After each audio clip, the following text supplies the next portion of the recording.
Last year, Henry Kravis, one of your peers, colleagues, friends, I'm sure, said right here at the World Economic Forum that regulation of private equity was coming. You better believe it. Didn't happen. Nothing in the Dodd-Frank bill about private equity, at least as it concerns your firm and his firm. Did you dodge a bullet?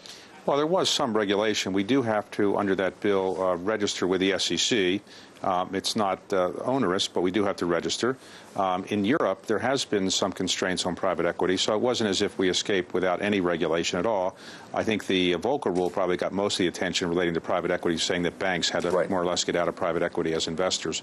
But it wasn't as severe as we feared, but it's still more than nothing. Do you think it's coming? More is coming? Well, if private equity does things that aren't seen as socially productive and aren't things that aren't seen as creating jobs and the kind of things we're supposed to do, yeah, something could happen. But right now, I think private equity has done pretty well, and people are not paying as much attention to us in terms of regulation as maybe they were a year or so ago. David, the Nielsen Holdings deal has priced. The company's gone public. What does the success of that IPO mean for your industry right now? Well, that deal priced pretty well, and people were very happy with it. There are very few deals that have been priced above the range, and that one priced above the range. For deals of $500 million or more, very few have done that in recent years. I think it shows the industry is coming back, and that the IPOs that we're going to be bringing to the market, the industry as a whole, are likely to be well sought after by investors. How soon will Carlyle bring portfolio companies to the equity market? Well, last year we sold 13 companies. We took 6 companies public. This year we have a number in the works. We can't announce which ones yet, but we have a lot in the works, and I think this will be, with last year, one of our best years. Your firm has a lot of dry powder, uncommitted capital, more than Blackstone and KKR combined, in fact.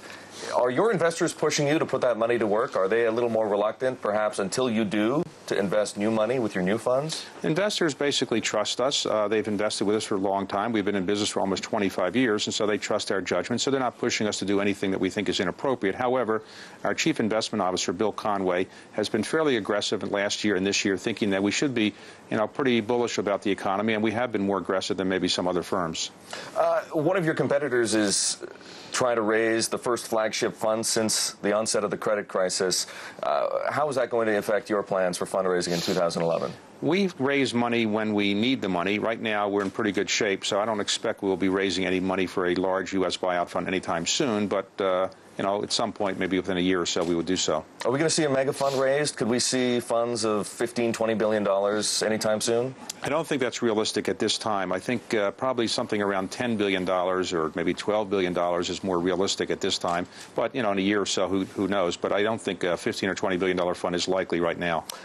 When Carlyle goes public, and I say when, not if, investors are going to want your firm to name a sole CEO. That's how publicly traded companies operate. Are you looking internally, externally, and would either you or your co-founders consider taking that role? Well, first, we haven't said we're going to go public, and we've looked at it for many years, and we'll decide if it's an appropriate thing to do.